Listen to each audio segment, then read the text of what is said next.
গরু কেমন করে ডাকে? আমা আমা। ছাগল কেমন করে ডাকে? মা।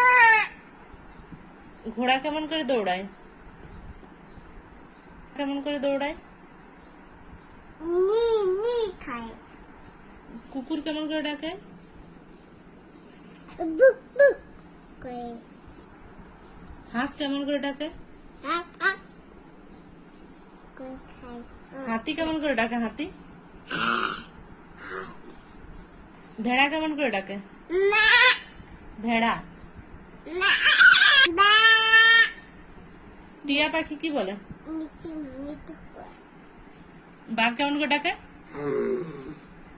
কাক কেমন করে ডাকে? কা কা কা। কোকিল কেমন করে ডাকে? বাই। কোকিল কেমন করে ডাকে? কা কা কা। ওটা তো কাক ডাকে, কোকিল কেমন ডাকে? তো ম্যাও কেমন করে ডাকে? বিড়াল কেমন করে ডাকে? নাও নাও। আর শিয়াল কেমন করে ডাকে? কাওয়া করে।